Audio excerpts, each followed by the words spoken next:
Bonjour, je suis Merim Magharbi, je suis coordinatrice des programmes internationaux de mobilité à l'Université Hassan II de Casablanca.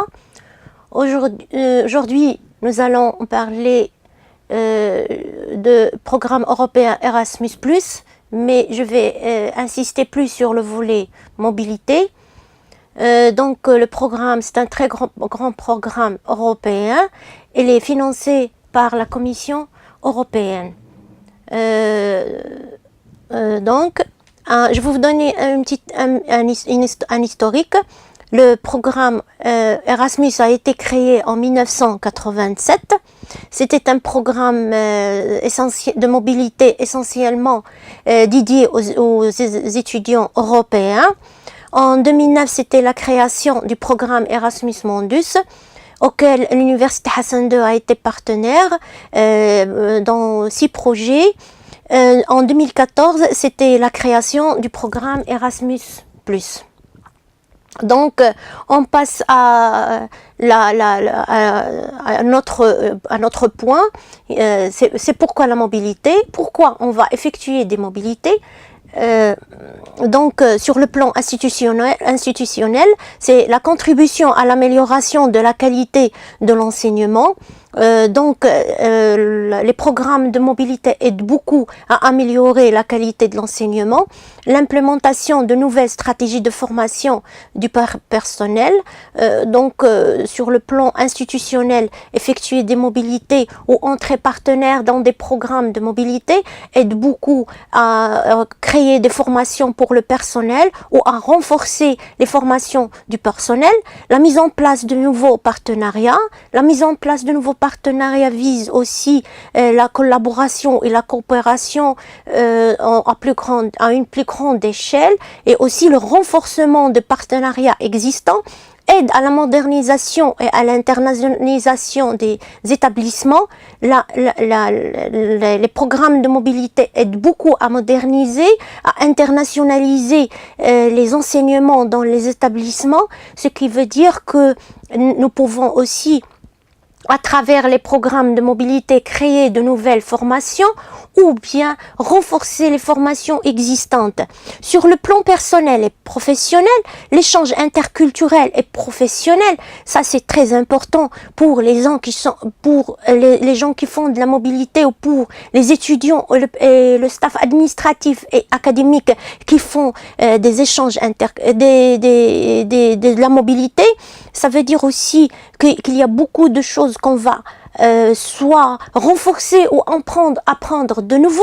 Renforcement des compétences, bien sûr, surtout les compétences linguistiques pour les étudiants, les compétences aussi de formation pour les enseignants, les compétences d'apprentissage sur le plan administratif pour le personnel administratif, transfert de savoir-faire et de bonnes pratiques. Donc ça va de soi. Si on fait de la mobilité, c'est sûr qu'on va apprendre de nouvelles choses, développement d'une nouvelle vision de carrière. Ça aussi c'est très important. Si je suis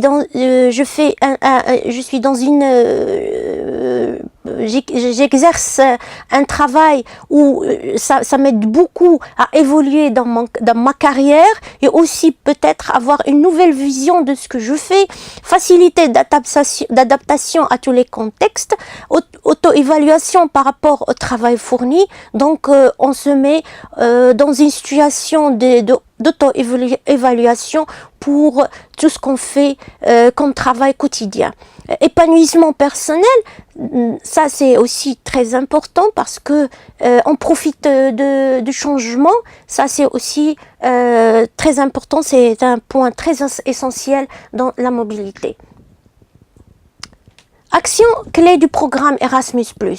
Nous avons l'action clé 1. La mobilité à des fins d'apprentissage, c'est ce qu'on appelle la mobilité dont on va parler sur cette présentation. Coopération pour l'innovation et l'échange de bonnes pratiques, soutien à la réforme des politiques, et l'initiative Jean Monnet et sport. Donc, ça, c'est une brève description des actions du programme Erasmus+, dans son contexte général ou bien dans sa globalité. Donc, qu'est-ce que c'est le programme Erasmus+?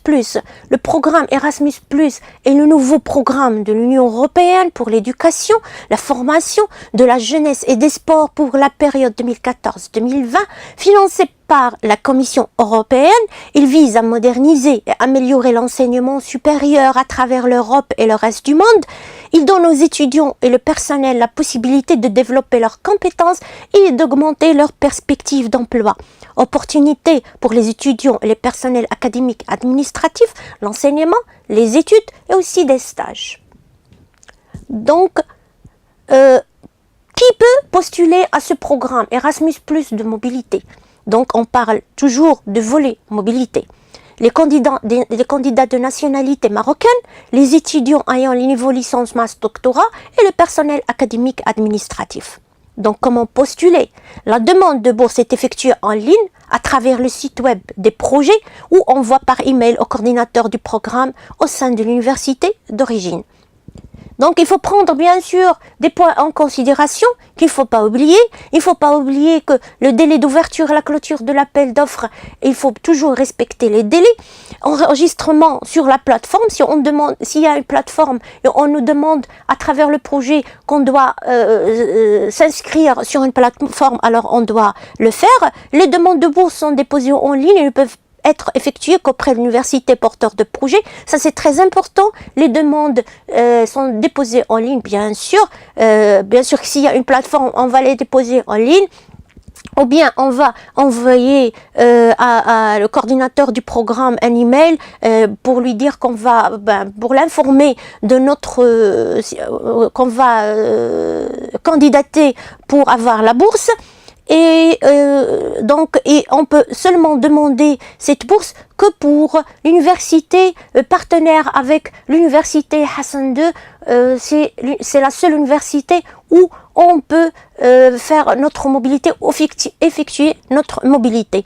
Bien sûr, il faut prendre en considération aussi que les pièces justificatives demandées doivent être téléchargées selon les formats recommandés en assurant l'ordre. Bien sûr, sur les plateformes, on demande toujours des formats spécifiques. On demande aussi de l'ordre pour quelques plateformes. Inscription obligatoire des étudiants au sein de l'université. L'inscription est obligatoire, il faut être inscrit à l'université Hassan II et aussi pour le personnel académique administratif, il doit appartenir à l'université Hassan II.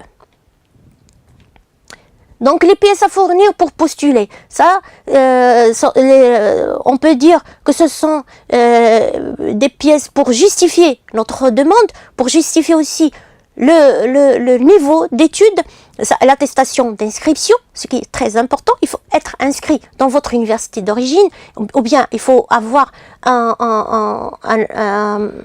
une attestation de travail comme quoi vous appartenez à l'université Hassan II de Casablanca. Diplôme, bien sûr, il faut avoir un diplôme, licence, bac, master. Donc, parmi les pièces justificatives aussi, relevé de notes, certificat de langue, si pour les pays non francophones, on demande toujours un certificat de langue, soit l'anglais, soit l'espagnol. Ça dépend aussi de l'université d'accueil, mais la plupart du temps, le certificat de langue pour la langue anglaise est la plus demandée. Learning Agreement pour les étudiants, ça c'est très important, c'est un document qui est très important pour les étudiants. Et Mobility Agreement, Staff Mobility for Teaching or for Training, ça c'est pour le staff. On demande aussi un contrat de mobilité qu'il faut compléter et signer par l'université d'origine. La même chose pour Learning Agreement pour les étudiants. C'est là où les étudiants vont mentionner les modules qu'ils vont étudier dans l'université d'accueil et ceux qu'ils vont étudier dans leur université d'origine, et la signature du responsable, soit du responsable du master ou le coordinateur de la filière ou l'encadrant pour les étudiants, pour les doctorants est très importante et obligatoire. Donc une copie de passeport, bien sûr, le CV. Le CV, c'est un document aussi qui est très important. C'est là où vous allez mettre tout ce que vous savez faire, tout ce que vous avez fait. Et il doit être très clair, concis est bien présentée, bien sûr. Lettre de motivation incluant le plan de recherche. Bon, la lettre de motivation, il faut expliquer pourquoi vous avez choisi bien sûr, après d'être présenté, qui êtes-vous. Vous allez dire, vous allez bien sûr mentionner ou expliquer pourquoi vous avez choisi cette université, où vous voulez aller, qu'est-ce que vous allez faire, qu'est-ce que vous voulez apprendre et qu'est-ce que vous voulez renforcer. Ça aussi, c'est très très important. Le plan de recherche pour les doctorants, bien sûr, pour le doctorant, il doit expliquer son sujet de doctorat. Bien sûr, il va bien sûr choisir une partie de sa recherche qu'il veut normalement faire ou effectuer durant sa mobilité dans l'université d'accueil. Il doit être très très précis, il doit être concis, il doit être aussi très clair dans ses propos et dans ce qu'il explique comme dans son projet de recherche. Lettre d'invitation pour les doctorants et le personnel, bien sûr, une lettre d'invitation, elle est très demandée, et pour le doctorant, il doit avoir une lettre d'invitation du laboratoire d'accueil et une lettre d'invitation pour le personnel aussi de l'université d'accueil. Le financement. Donc, le montant de la bourse de la Commission européenne versée dans le cadre du programme Erasmus+, varie en fonction du pays d'accueil et de la durée de séjour. Donc, ça va être à peu près 700 € par mois pour licence, master et doctorat, 140 € par jour pour le personnel académique administratif, plus bien sûr les frais de transport qui sont calculés selon les distances entre le pays d'origine et le pays d'accueil. Donc, quelle est la procédure? Bien sûr, pour réussir cette mobilité, il doit y avoir une procédure. Quelle est la procédure? La procédure, c'est que il faut bien sûr, dès l'annonce de l'appel d'offres sur le site de l'université, il faut aller sur le lien de l'université d'accueil. Il faut chercher votre spécialité. La spécialité, elle est très très importante. Il faut fixer et préciser votre spécialité. Ça, c'est à partir de spécialité ou bien l'offre de la formation que vous allez fixer dans votre pays d'accueil, dans l'université d'accueil, c'est à partir de là que vous allez compléter votre Learning Agreement. Envoyez un email au coordinateur de mobilité internationale dans votre université d'origine comme demande de candidature avec toutes les informations nécessaires ainsi que les pièces justificatives. Donc il faut envoyer et vous allez envoyer un email à votre coordinateur au niveau de l'université SN2 de Casablanca, où vous allez envoyer un email, où vous lui dites que vous voulez, c'est comme une demande qui est écrite, qui est bien écrite, avec toutes les informations nécessaires, et aussi vous demandez que vous voulez postuler à cette offre, à cet appel d'offres. Vous allez expliquer pourquoi, et aussi vous allez demander pourquoi vous voulez candidater pour cet appel d'offres, et plus les pièces justificatives. Donc, informer le responsable académique dans votre établissement d'origine sur votre démarche. Ça aussi, il faut informer votre responsable, bien sûr, que pour les étudiants, pour les doctorants, il faut informer votre responsable ou le coordinateur de la filière, ou bien sûr l'encadrant de votre thèse, que l'informer sur votre démarche. Ça, c'est aussi important. Bien sûr, le responsable académique doit être au courant de ce que vous voulez faire. Être sûr de vos capacités linguistiques avant de postuler, ça aussi c'est très important. Il faut savoir, il faut être sûr que quand je vais dans une université d'accueil, je dois bien sûr maîtriser la langue. C'est avec ça que je vais communiquer avec les autres. Aussi, pour les étudiants, c'est la langue des études. Donc, bien sûr, il faut avoir un certificat de langue. Pour ça, aussi savoir bien communiquer. Respecter toutes les consignes et les formalités du programme, ça c'est connu, il faut respecter le règlement du programme, établir un budget estimatif des frais de séjour. Donc les frais de séjour, bien sûr, c'est pas le premier jour de votre mobilité, vous n'allez pas recevoir votre bourse. Alors, il faut avoir un petit budget du premier jour pour vos frais de vos premiers jours de séjour. Là, je vous donne, là, ce sont les coordonnées. Pour avoir plus d'informations, vous avez les sites, bien sûr l'email, une adresse email. Vous avez aussi un groupe Facebook, UHDC Erasmus Mobility, et aussi une chaîne UHDC Erasmus Mobility Morocco.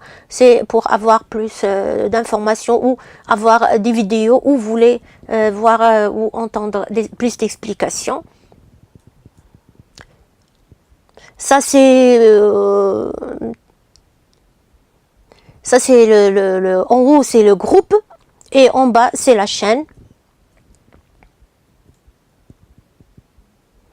Merci pour votre attention.